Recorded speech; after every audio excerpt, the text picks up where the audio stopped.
Boa noite, galera que sempre nos acompanha aqui. Vamos lá, vamos começar mais uma live. Live hoje que eu vou ter o prazer, o privilégio de receber a doutora Cláudia Piovesan aqui. Ela já acabou de entrar na transmissão aí. Deixa eu mandar um convite para ela. Convidar a doutora Cláudia. Cláudia, o convite para a senhora aí. O pessoal está entrando, o Herbert está entrando por aqui. Ô, doutora Cláudia acabou de entrar. Boa noite, doutora, seja muito bem-vinda. Boa noite, tudo bem? Você me ouve? Escuto sim, a senhora me escuta bem? Escuto bem. Como eu disse, eu sou iniciante aqui no Instagram, tá? Eu sabia que ia dar rolo. Não, é um prazer enorme recebê-la aqui. Eu estou só com uma pequena dúvida para começar. A pronúncia correta do sobrenome da doutora é Piovesan? Estou pronunciando correto? Piovesan, do jeito que está escrito. Do jeito que está escrito. Então tá bom. Seja muito bem-vinda. Fazer as apresentações de praxe. O pessoal que está entrando aí, vão sentando o dedo no like aí, porque o tema hoje é extremamente pertinente ao momento que nós vivemos. Nós vamos conversar um pouco aqui sobre o ativismo judicial do nosso Supremo Tribunal Federal, certo? O pessoal está dizendo quase que sai em ovo, mas aí eu corrigi no meio, galera, nossos alunos são bastante atentos. E a gente vai hoje falar um pouco sobre o ativismo judicial do STF. Eu vou fazer as devidas apresentações e vou dizer os motivos pelo qual eu tenho o privilégio de receber a doutora Cláudia Piovesan.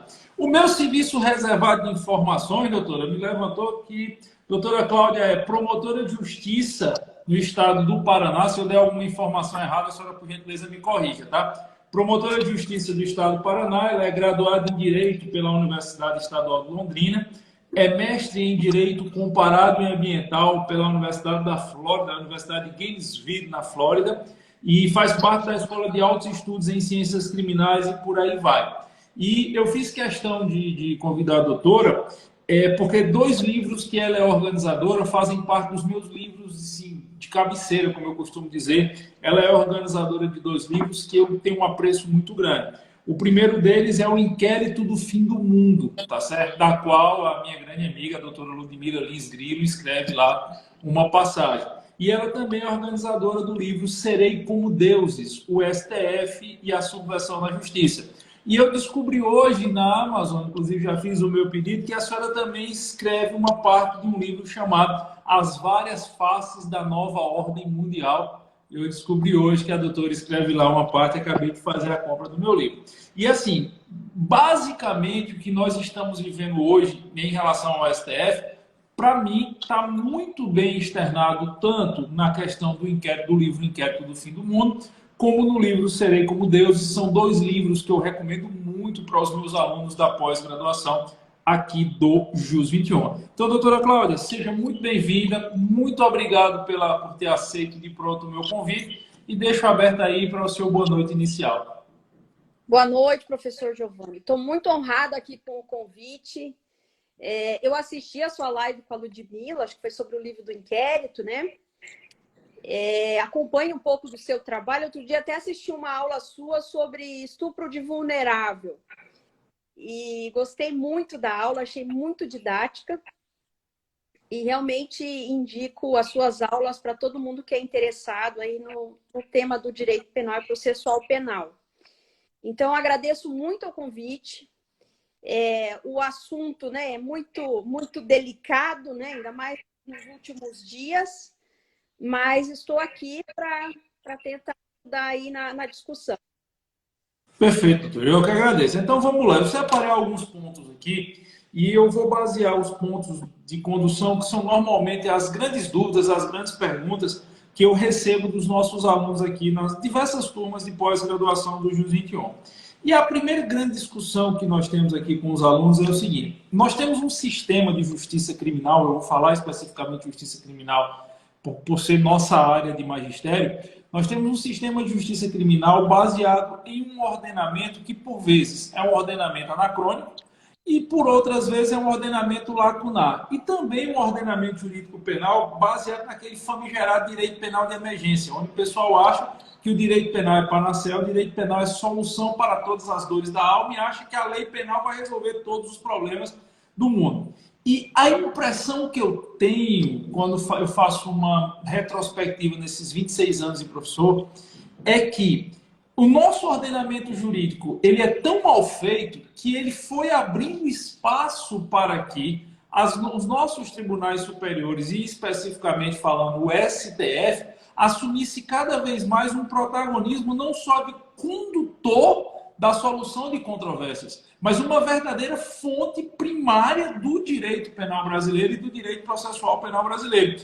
E a impressão que eu tenho é que os nossos ministros eles se acostumaram não só em ser uma máxima corte constitucional, mas eles se acostumaram em ser aqueles que vão pautar como o sistema de justiça criminal deve ou não funcionar, ao meu sentir, inclusive usurpando parte das funções que caberia ao legislativo. Eu deixo essa primeira provocação para a doutora externar qual a sua percepção em relação a isso, por favor. Bom, primeiramente, professora, eu gostaria de dizer que eu não falo em nome da minha instituição, tá? Então, ultimamente, eu tenho até pedido que as pessoas não me apresentem pela minha profissão. Mas, logicamente, a minha experiência toda decorre do trabalho que eu faço. Na verdade, toda a questão jurídico penal e processual penal, todo o sistema, ele já tem sido desmontado há várias décadas. Então, nós podemos voltar mais ou menos à década de 70, em que o Código de Processo Penal começou a ser mexido. Então, nós partimos de uma época em que, quando o juiz dava uma sentença condenatória, a prisão do condenado era automática. E, com o tempo, isso foi sendo alterado, tanto pela legislação, mas também pela jurisprudência. E aí tem uma grande participação do STF, mas não só do STF. Nós temos que lembrar que nós temos outros tribunais. Então, além do próprio juiz, né, tem o Tribunal de Justiça, tem o TRF, no caso da Justiça Federal, tem também o STJ, que ao longo dos anos começaram a inovar muito em termos de processo penal e direito penal, e também a execução penal. Então, além das alterações legislativas, né, que foram desmontando esse aparato de persecução penal, veio também a jurisprudência alterando bastante o nosso sistema. E, logicamente, o STF tem uma participação muito importante nisso. Então, tem um artigo que está no livro Sereis como Deuses, e ele trata da questão da lei de tóxicos. É o artigo de um promotor de justiça, o Dr. Marcelo Schirmer, de Minas Gerais, em que ele mostra como que, ao longo dos anos, o STF desmontou a legislação de tóxico. E depois o discurso é de que nós perdemos a guerra às drogas. E ali ele demonstra que essa guerra, na verdade, nunca existiu, porque o próprio STF não permitiu que ela acontecesse. Então, foram sendo alterados dispositivos, tanto da lei dos crimes hediondos, quanto da própria lei de tóxicos. E mais em especial, o que atrapalhou bastante foi a questão, né, da alteração da lei de tóxicos, da lei dos crimes hediondos, tendo em vista que a lei de tóxicos, né, o crime de tráfico é assemelhado ao crime hediondo. Então, de fato, né, mas o STF não tem alterado apenas o direito penal, né? O STF, ele tem praticamente governado o país. Então, não tem política pública que não passe pelo STF, não tem legislação que não passe pelo crivo do STF. Então, a atividade do STF, atualmente, ela está muito além da atividade jurisdicional.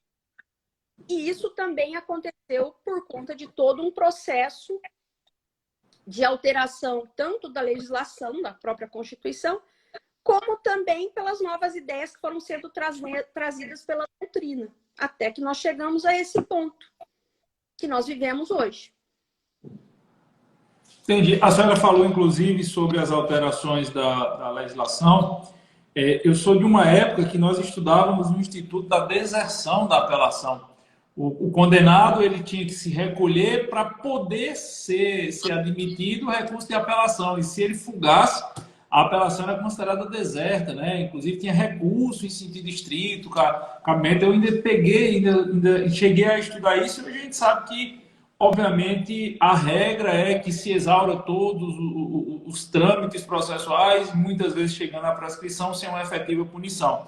E achei também interessante a senhora falar dessa questão da guerra das drogas, porque fica claro que o Supremo ele não concordou com o peso que o legislador quis dar, por exemplo, a lei dos crimes hediondos, que a senhora bem citou. Eu recordo que, originariamente, a lei dos crimes hediondos dizia que o condenado por crime hediondo deveria cumprir a pena em regime fechado. E aí veio o STF, aí veio o STF dizendo que era inconstitucional. Aí houve uma alteração que o condenado por crime hediondo deveria iniciar o cumprimento da pena em regime fechado, o que também foi declarado inconstitucional. E hoje você pode ter um condenado por crime hediondo, como o caso, a senhora citou, o tráfico, se o indivíduo, dependendo de como for a dosimetria da pena, ele é um réu primário, por exemplo, ali pegou 5, 6 anos, ele não faz constar reincidência, ele pode começar a cumprir essa pena em regime semiaberto, por exemplo, ainda que o crime seja tido como hediondo. Então, realmente houve da parte do STF um abrandamento muito grande da política de combate às drogas, como também houve, ao meu sentir, por parte do STF, uma postura que vai muito além do que se espera de uma corte constitucional. Se nós tomarmos como referência o direito comparado, aí você pega, por exemplo, a Corte Constitucional Alemã, que é muito citada pelos nossos próprios ministros do STF, ou a Corte Constitucional Norte-Americana, nós conseguimos perceber que aquelas discussões mais aprofundadas, aquelas análises mais hermenêuticas necessárias do texto constitucional, muitas vezes são deixadas de lado por uma efetiva vontade de ditar políticas públicas, políticas de cunho jurídico e efetivamente de governar. Eu recordo bem, na época do Estatuto do Desarmamento, chamado Estatuto do Desarmamento Civil, a Lei 10.823, foi instituído o plebiscito ou referendo, existe uma discussão dogmática, eu não vou entrar no mérito, sobre a comercialização de armas de fogo e munição no Brasil. E 60 e tantos por cento da população brasileira foi a favor da manutenção e dessa comercialização. E nós começamos a ter uma série de leis que iam de encontro à vontade popular e que foram acolhidas como válidas pelo STF. E ao passo que quando nós tínhamos leis no sentido da vontade popular, elas eram rejeitadas sobre a penca de inconstitucionalidade. Aí eu faço uma nova provocação à doutora. Parece que essa história de constitucionalidade ou inconstitucionalidade de normas está muito mais ligada à vontade de quem está capitaneando a decisão do que propriamente ao texto constitucional, né? Como diria o grande mestre Ponce de Miranda, a Constituição não pode se tornar uma mera carta de intenções, mas parece que ela está se tornando uma mera carta de intenções. O que é que a doutora teria a dizer sobre isso? Exatamente. E, na verdade, esse não é um fenômeno brasileiro, né? Então, o professor Ron Hirschel, que escreveu o livro Rumo à Juristocracia, acho que o senhor já deve conhecer, né? Ele trata desse fenômeno. Excelente livro, diga-se de passagem.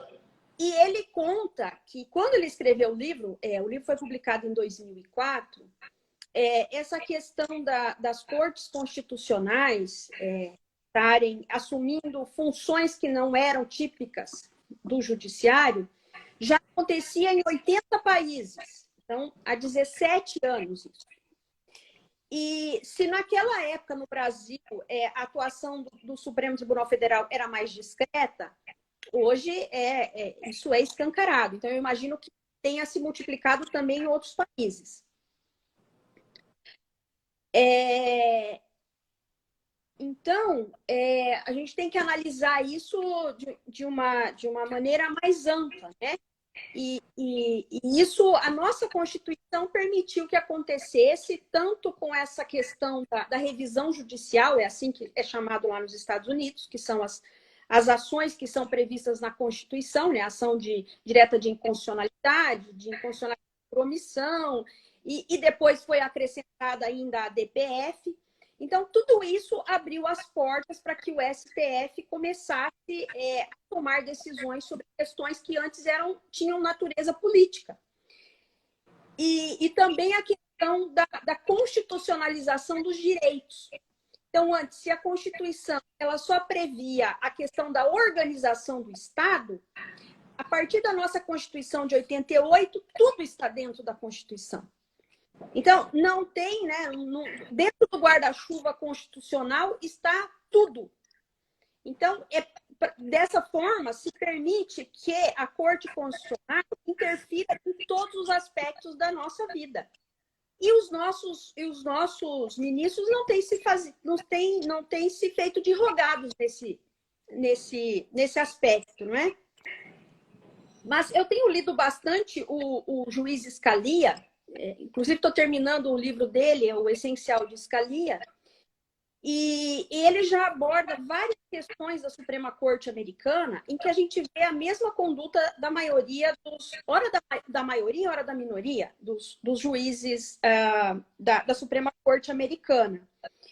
E daí, com isso, a gente só viu a jurisprudência e a doutrina, né, do direito constitucional defendendo cada vez mais a invasão do judiciário nas funções do legislativo e do executivo.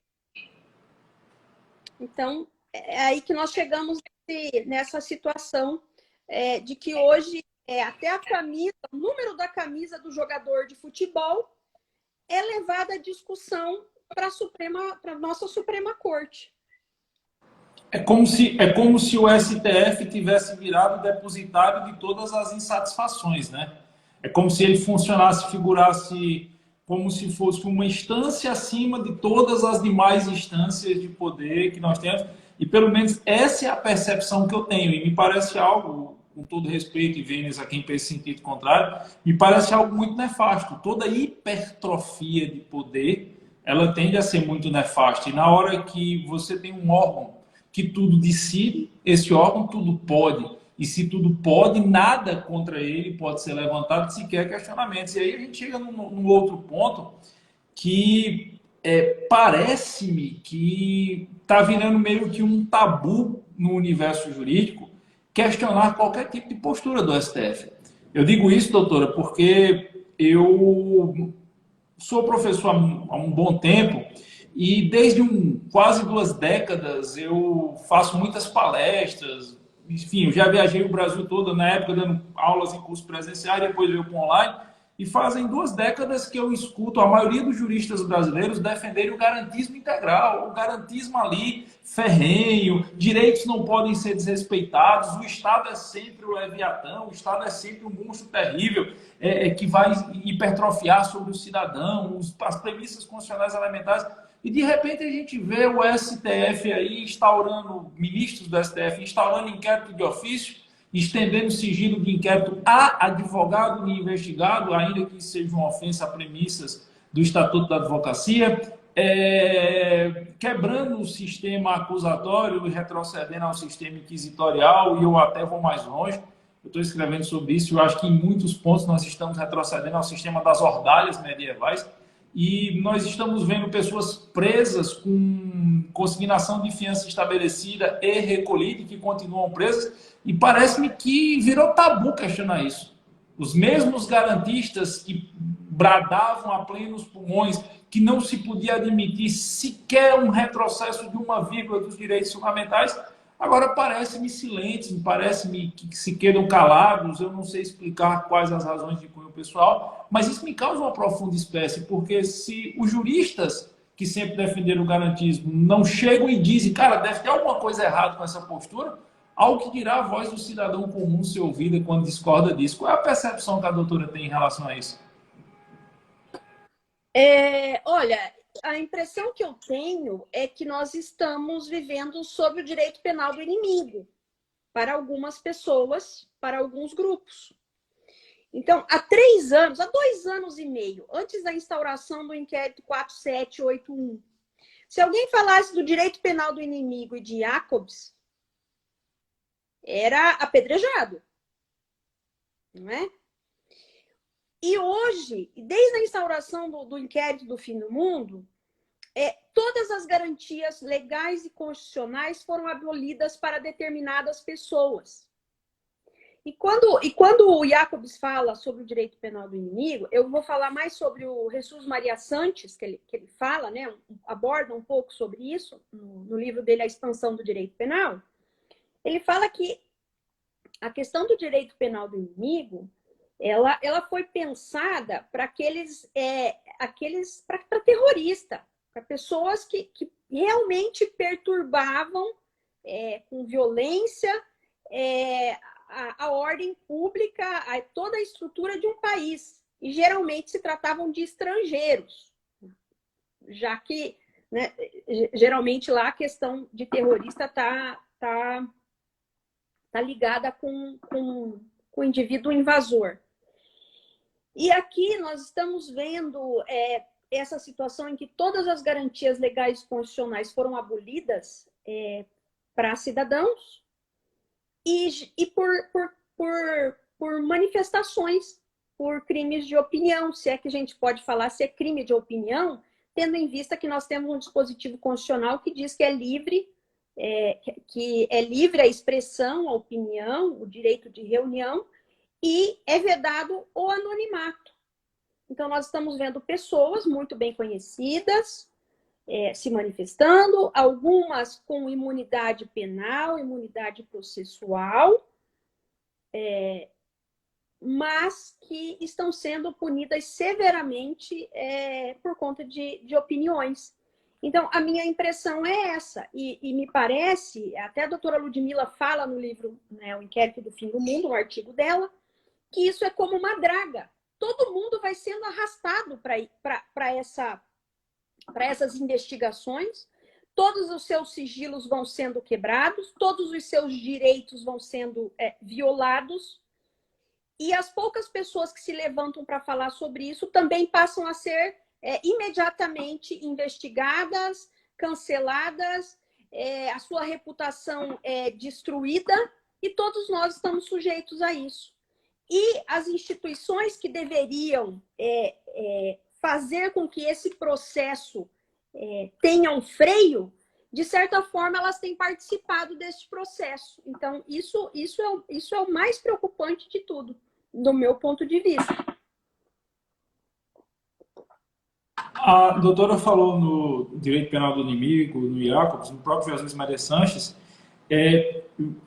talvez uma das premissas fundamentais do direito penal do inimigo seja a diferenciação entre o cidadão e o não cidadão. Primeiro, você considera alguém como não cidadão, para só então imaginar essa que seria o que o Maria Sanches chama de terceira velocidade do direito penal, né? A necessidade de você abstrair elementos de garantia, porque é necessário uma celeridade na aplicação do processo. Eu até ouso, doutora, dizer que eu acho que no Brasil se inventa de tudo, né? Todas as teorias no Brasil elas ganham uma roupagem diferente. O parlamentarismo no século XIX no Brasil foi convertido num parlamentarismo à brasileira, ali no segundo reinado. Se o primeiro-ministro discordasse do parlamento, quem caía era o parlamento. A ideia dos direitos elementares de expressão que se diziam importados da Revolução Francesa, que no Brasil, no século XX, foram deturpados, e por aí vai. E eu acho que a gente criou algo que é até uma deturpação desse direito penal do inimigo. Por quê? Porque aplica-se o direito penal do inimigo a quem, em tese, não se enquadra no conceito de não cidadão. São cidadãos, eu não vejo o risco que uma opinião pode gerar à coletividade. E ele deixa claro, né? O direito penal do inimigo é para aqueles que, pela sua existência dentro da coletividade, representam um risco de convulsão da própria coletividade. E a maioria das pessoas hoje, que pegando o caso do inquérito do fim do mundo, que eles são submetidos, não são pessoas que estavam ameaçando a sociedade brasileira, mas são pessoas que estavam prolatando opiniões contra entes específicos desta sociedade. Se a opinião tem tanta força assim, não me parece suficiente, ainda que reconheça a força de uma determinada opinião, para caracterizar como não cidadão. E o que me parece ainda mais fora, vamos dizer assim, do bom senso. Se o direito penal do inimigo é uma terceira velocidade do direito penal, que carece de uma urgência, a nossa urgência é calar. A urgência no Brasil é calar aqueles que ousam discordar. E como a doutora muito bem explicou, a doutora Ludmila, essa draga, ela hoje está pegando aqueles que são de uma determinada vertente jurídica, tem uma determinada posição jurídica, mas o Estado não para. Quem tolhe um, amanhã tolerará outro. E esse silêncio do universo jurídico me parece quase que um salvo-conduto para que essa expansão, essa draga, como a doutora Ludmila coloca, a senhora bem citou aí, ela cresça, se expanda e daqui a pouco vire uma hidra, se torne algo incontrolável e as mesmas pessoas hoje que estão aplaudindo em silêncio, quiçá amanhã também serão dragadas por ela. E eu lhe confesso, doutora, eu sempre dizia que o exercício da liberdade de cátedra era uma dádiva que a Constituição nos dava. Nós estamos vivendo momentos tão anômalos que eu, como professor, muitas vezes paro para refletir se é razoável prolatar uma opinião que durante 20 anos eu ensinei nas salas de aula. Então, é um momento muito, muito anômalo. Eu diria, talvez, o momento mais anômalo que eu já vivi. E me permita uma outra provocação. Me perguntam muito se nós vivemos num Estado de Direito, certo? Eu respondo que acho que o Brasil hoje não é mais um Estado de Direito no sentido montesquiano do termo, no sentido clássico do termo. E a doutora, qual é a percepção que tem a esse respeito? Bom, o Estado de Direito, né? Vamos colocar lá o Rule of Law. Nós imaginamos que é aquele em que a lei ela vale para todos. Né? E que nós que fazemos parte do sistema judicial, do meio jurídico, nós devemos ali uma obediência à lei. E quando nós vemos pessoas sendo presas, buscas e apreensões acontecendo, condutas sendo tratadas como criminosas quando a lei não prevê, pessoas tomando posições dentro da relação processual que não lhe cabe, por exemplo, eu entendo que não, que o rule of law, o Estado de Direito brasileiro, ele não está vigendo mais.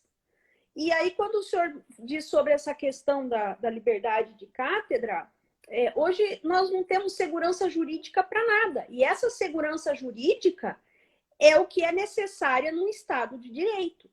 O indivíduo tem que saber previamente qual é a conduta dele que é considerada criminosa. E hoje nós não sabemos. Então, nós estamos naquele processo em que tudo que nós vamos dizer, o exemplo que nós vamos dar, as palavras que nós vamos usar, elas têm que passar primeiro por um filtro nosso, porque tudo que nós podemos falar hoje é perigoso. E como não existe mais essa segurança jurídica, né, nem essa segurança do direito penal, o senhor sabe hoje o que é crime, o que não é? Eu confesso que eu não sei. Eu não sei que conduta que é tráfico, o que não é, o que é crime contra a honra, o que não é. Tem essas figuras aí de fake news, que pessoas estão sendo investigadas e punidas por isso, a gente não sabe o que é, porque não está na lei, está sendo colocada.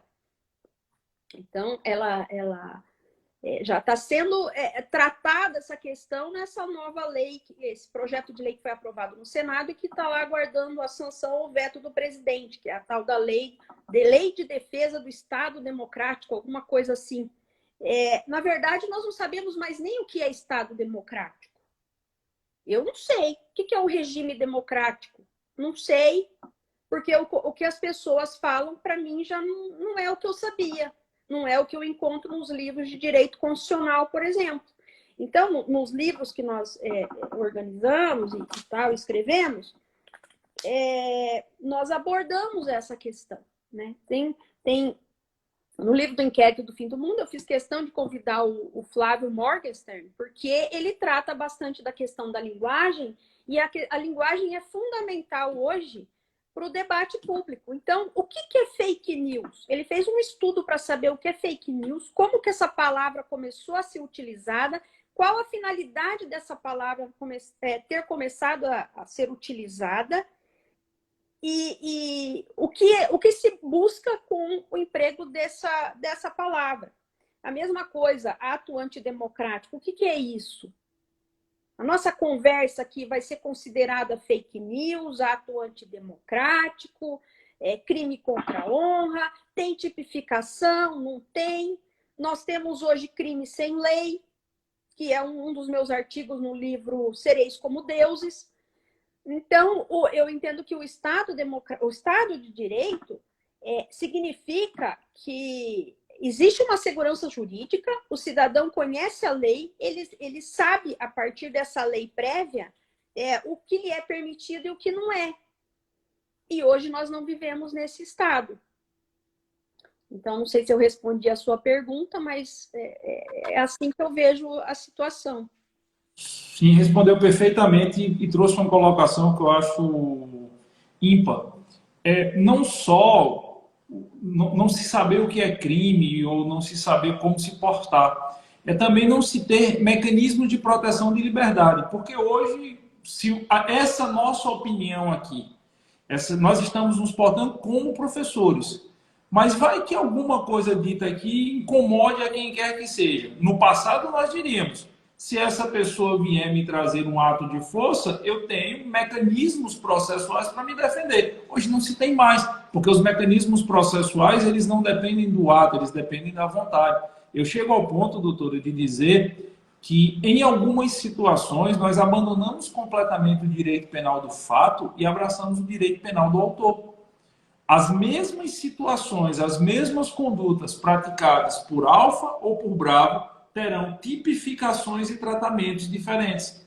Alfa pratica uma conduta e essa conduta é considerada criminosa, é considerada fake news, embora eu não veja em local nenhum do ordenamento jurídico brasileiro vigente atualmente tipificação de nada nem próximo do que se chama de fake news, certo? Mas Alfa praticou uma conduta, Alfa cometeu fake news, ato antidemocrático, está ofendendo a sociedade, deve ser punido. Bravo pratica exatamente a mesma conduta, mas por Bravo fazer parte de um grupo X, Y ou Z, Bravo está apenas exercendo sua liberdade. Bravo está apenas exercendo aquilo que a Constituição lhe garante. Então, assim, deixa de ser o fato, passa a ser o autor. E a doutora citou o artigo do doutor Flávio, eu gosto muito quando ele fala que a apropriação da narrativa, a apropriação do discurso hoje subverte toda a lógica jurídica. Hoje é mais importante do que uma análise técnica do direito, mais importante no sentido da realidade que nós vemos e não daquilo que nós acreditamos. Mais importante que a análise técnica é a subversão do discurso. Cria-se a famosa paralaxe do discurso. Então, você pega não só o termo fake news, mas outros termos, apropria-se daquele termo e dá àquele termo o significado que lhe interessa, e esse significado passa a ser tido como regra, ainda que etimologicamente aquela expressão esteja longe demais daquilo que se está passando. Então, cria-se uma narrativa, o direito acaba sendo perpetrado por essa narrativa, e essa narrativa serve de justificativa para se subverter a ordem jurídica e impor a força aos tidos como inimigos e impor a benevolência ao tido como amigos. Então, isso é algo que me parece muito preocupante. Eu acho que a maioria dos juristas, falando especificamente do nosso público de direito,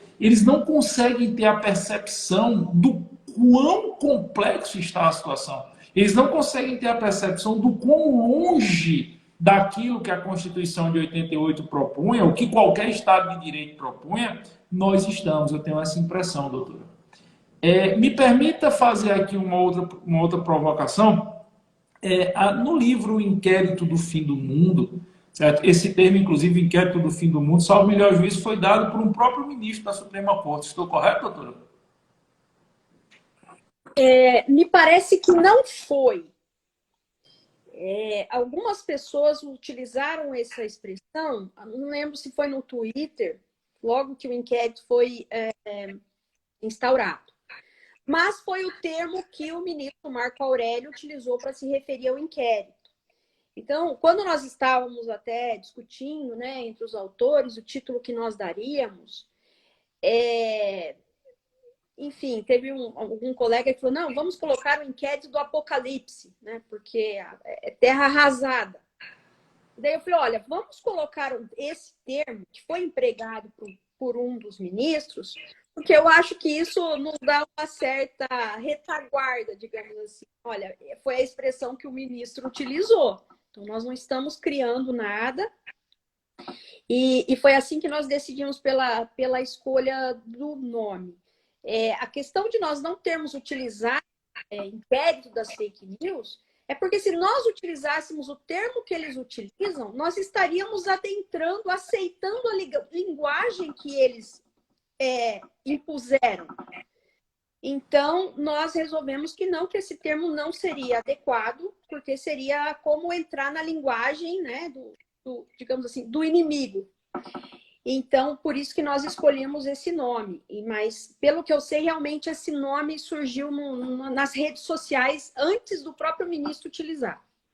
E aí vem minha indagação. O Inquérito do Fim do Mundo, o livro O Inquérito do Fim do Mundo, para mim, talvez seja um dos grandes atos de coragem que nós tivemos nos últimos 2 anos e pouquinho, no universo jurídico brasileiro. A senhora imaginou em algum momento viver uma situação onde escrever um livro seria um ato de coragem? Precisaria ser um ato de coragem a ponto de funcionar como uma... Deixa eu medir a palavra aqui. Funcionar como um contraponto a um silêncio do universo jurídico? A senhora ficou preocupada, vamos colocar assim, ao lançar o Inquérito do Fim do Mundo? Eu acho que eu fui mais preciso agora na pergunta. Olha só. Quando eu resolvi que precisava existir uma obra sobre esse tema, eu percebi que ali nós já não tínhamos mais liberdade. E foi sim uma preocupação minha desde o primeiro dia, tanto que quando eu conversava com as pessoas, convidando, e daí eu convidei pessoas que eu acreditava que também estavam dispostas a correr os riscos. Tanto que quando eu tive essa ideia, no mesmo dia já comecei a fazer contato com o pessoal e eu disse para todos eles, olha, nós temos que fazer isso com urgência, porque nós não sabemos por quantos dias ou quantas semanas nós ainda estaremos em liberdade. E o livro foi começado e terminado e colocado à venda em 60 dias. Porque nós sabíamos que ali estava se fechando a porta para o debate. Então, sim, desde o primeiro dia até hoje, eu tenho consciência que a qualquer momento a Polícia Federal pode bater na minha porta, pode devassar a minha vida, pode levar o meu celular, o meu computador, os documentos da minha casa, podem destruir a minha reputação. Eu espero isso todos os dias. E a mesma coisa quando nós resolvemos escrever o livro Sereis como Deuses. Então, assim, não se trata de querer ser mártir nem nada disso, mas é uma questão de um compromisso de que alguém tem que fazer. E, assim, não achei que eu seria capaz de fazer, tanto que eu chamei as outras pessoas, porque eu falei, nós temos pouco tempo, eu não consigo fazer isso sozinha, mas alguém tem que fazer. Esse registro tem que ser feito. E por isso, eu sempre falo que uma das coisas que me iluminou para fazer isso foi a própria história que o Eric Feiglin conta sobre a Alemanha.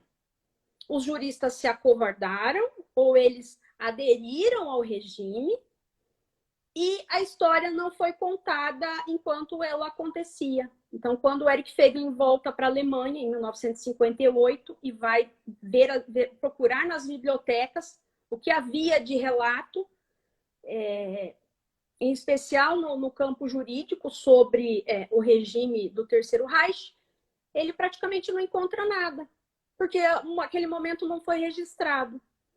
Então, a nossa proposta foi essa. E quando nós divulgamos o livro, nós dissemos, olha, corram comprar, porque nós não sabemos quanto tempo o livro vai estar disponível.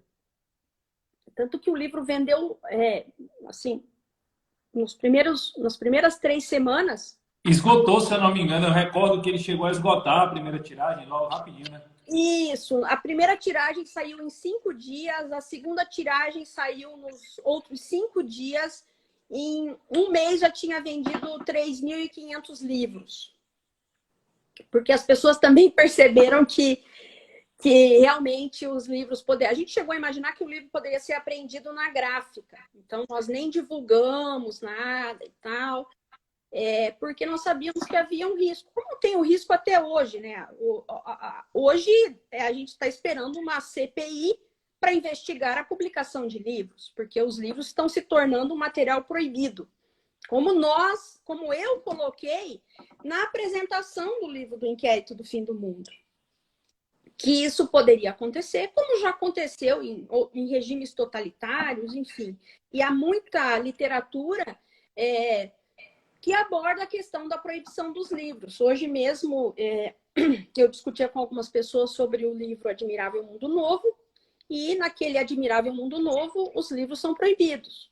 O livro Fahrenheit 451 trata exatamente da queima de livros. Que é a temperatura em Fahrenheit que o papel entra em combustão. Daí o título, né? Fahrenheit 451. Exatamente. Então, sim, nós prevemos isso. Eu imagino que isso possa vir a acontecer. Eu sou do tipo que se prepara sempre para o pior, né? Mas a gente sabe que não tem como se precaver, como evitar. Quando isso se virar contra nós, não tem. A narrativa ela é formada retrospectivamente. Coisas que eu fiz, coisas que outras pessoas fizeram que não tinha nenhuma relação com isso, coisas que nós dissemos, objetos que nós temos, livros que nós temos, vão ser utilizados. As nossas amizades vão ser devassadas. E para fazer aquilo que o senhor afirmou agora há pouco, criar uma narrativa. Então, hoje nós vivemos essa guerra de narrativa e com essas narrativas que são criadas, reputações são destruídas. E tudo tem a ver com a questão do discurso. E aí, talvez isso se torne mais difícil de ser combatido, porque nós vivemos numa sociedade de regra de iletrados. Nós vivemos numa sociedade de pessoas que, justamente por não terem uma grande bagagem cultural, é muito fácil se colocar uma narrativa. Aquele que pouco lê, aquele que pouco conhece, vai aceitar o pouco que lhe é dito, né? Eu sempre repito isso.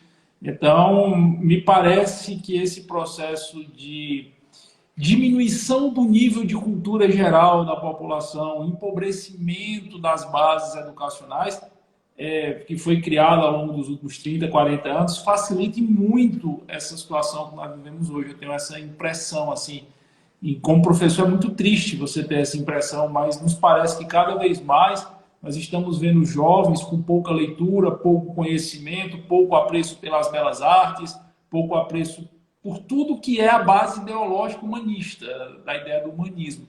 E por não ter essa base, por não ter esse conhecimento, a pouca informação que chega a ele sequer tem condição de filtrar e saber se é razoável ou irrazoável. Me parece bem isso. Doutora, a gente já está se aproximando do final da nossa live aqui.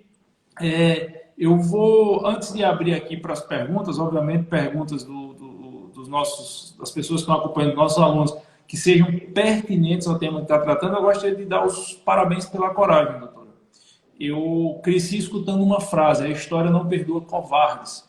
E eu uso muito essa frase no Twitter, que a história não perdoa covardes, e eu acredito muito que mais cedo ou mais tarde a história mostra o caminho da verdade. E ninguém quer ser mártir, ninguém quer ter vocação para mártir, mas a coragem nesses momentos, ela marca. Então, eu acho que a doutora, os demais autores, enfim, falar especificamente da doutora Ludmila, que eu tenho um pouco mais de contato também, a coragem de vocês é algo emblemático no universo jurídico. No meio do silêncio, vocês tiveram coragem de falar, então, em meu nome, em nome do professor Giovanni Moraes, meus parabéns pela coragem e meu muito obrigado pela coragem. Deixa eu abrir aqui e ver se alguém tem alguma pergunta pertinente ao tema. Nós temos aí, vamos fazer 5 minutinhos de perguntas. E aí a gente passa para as considerações finais. Deixa eu chegar, tem um delayzinho. Estou vendo que a nossa professora Viviane Delgado, professora de Juiz 21, está na live aí. Boa noite, Viviane. Deixa eu ver se alguém encaminha alguma pergunta para que a gente possa nos aproximar das nossas considerações. Essa pergunta do Oliveira Torquato já foi no começo da live. Deixa eu ver se chega alguma coisa aí. Estou vendo que o Aécio Rabelo está na live, a Monique está na live. Quem mais está na live aqui? A Márcia, Bora Rafael, a Gilmara Galvão, o Victor Medeiros, o Rodrigo, a galera está toda aqui na live. O Emanuel Silva está dizendo, apenas para enaltecer a coragem do trabalho. Obrigado, Emanuel. Obrigado a vocês que nos acompanham e, tristemente, virou um ato de coragem falar o óbvio, né? Falar que a grama é verde. Virou um ato de coragem. Vê se alguém vai mandar alguma pergunta. Nitz Cavalcante está mandando uns palmas aí. Se não tem perguntas, a gente pode passar para as considerações finais, doutor. E aí eu deixo aberto para a senhora fazer suas considerações finais, já antecipando os meus agradecimentos.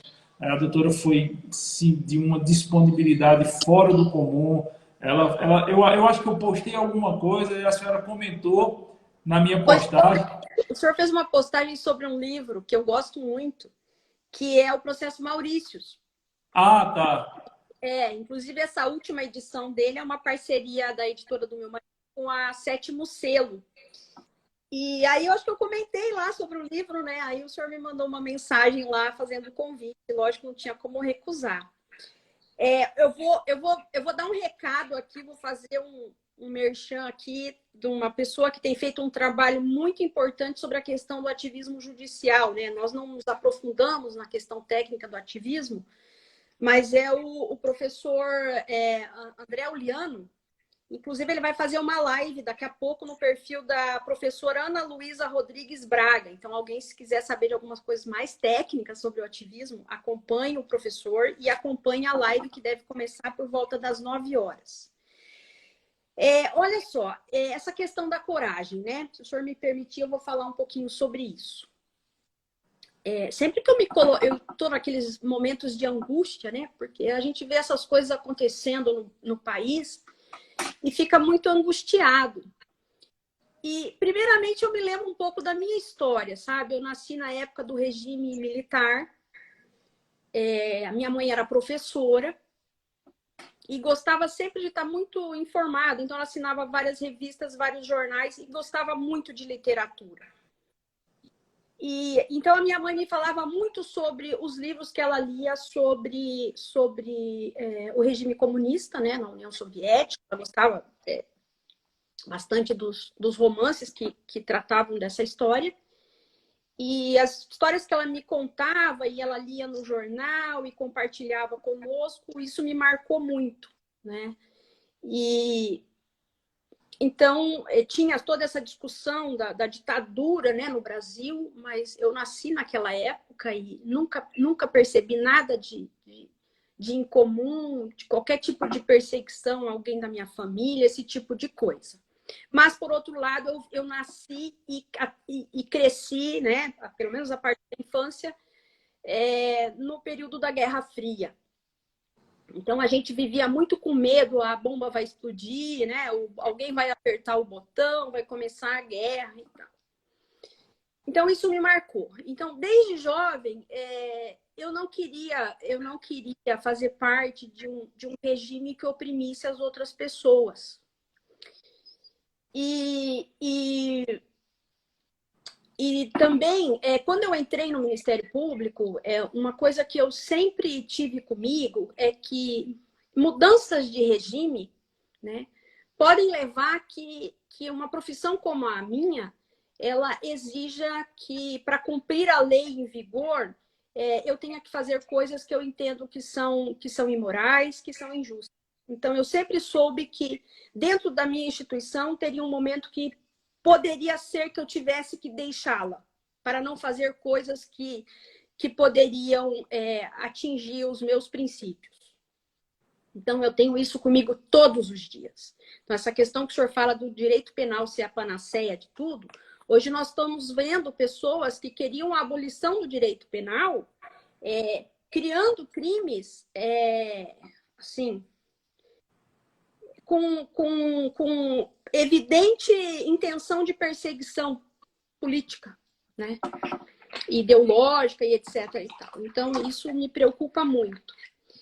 E aí, sempre que eu me vejo numa situação em que eu falo, e agora? O que eu vou fazer? Eu vou me recolher ou eu vou fazer aquilo que eu acredito? E aí eu penso assim, olha, toda vez que eu vejo um filme em que eu vejo um personagem que tem que tomar uma decisão difícil, como que eu torço para ele? Eu torço para que ele vá lá e enfrente o inimigo, ainda que aquilo signifique a própria morte. E aí eu falo, eu muitas vezes estou em situação de me colocar em risco por defender os valores que eu acredito. E daí eu falo, bom, será que tá certo eu torcer pelo personagem, correr em direção aos tiros para fazer o que é certo? E quando chega no momento em que eu tenho que viver uma situação como essa, eu me acovardo e vou fazer aquilo que quando eu vejo um personagem do filme ou do livro fazer, eu acho até repugnante. Então, são essas coisas assim que não me permitem parar. E agora já não dá mais para, né? Nós já estamos ali naquela fase que nós já atravessamos o Rubicão. Então, enfim, é isso. O que eu peço para Deus é que para Ele me dê força para aguentar, né, o que quer que venha a acontecer em razão dos valores que eu defendo. Não peço só para que Ele me poupe, para que Ele me proteja, né, mas para que, se precisar, eu tenha coragem e tenha força para enfrentar o que for preciso. Então é isso. Perfeito, doutora. Muito, muito obrigado. Eu espero que esse depoimento final da senhora sirva de inspiração para muita gente. Eu tenho visto muitos alunos descrentes em relação ao direito e eu digo para eles sempre o seguinte, que agora é a hora que nós mais precisamos de juristas, agora é a hora que nós mais precisamos que as pessoas estudem, que as pessoas se aprofundem, porque o direito só pode ser defendido pelo direito. Não existe outra forma de se buscar o direito que não seja a preservação das próprias regras jurídicas. Então, doutora Cláudia, mais uma vez, meu muito obrigado pela sua gentileza, muito obrigado pela sua deferência em ter aceito o convite. Parabéns. Recomendo demais os livros, tanto o Inquérito do Fim do Mundo quanto o Serei Deuses. A pessoa acha fácil na Amazon, nas livrarias, eu sempre compro na Amazon, então vocês vão achar bem fácil.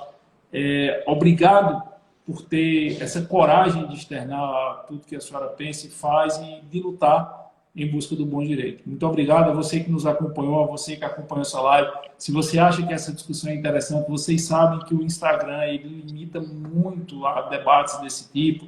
Então, você compartilhar a live, você comentar depois que a live fica postada, você que vai ver essa live no YouTube, daqui a pouquinho minha equipe está colocando no YouTube aí também. Deixa o seu comentário, deixa o seu like ou o seu dislike aí, dependendo do que você, a sua percepção.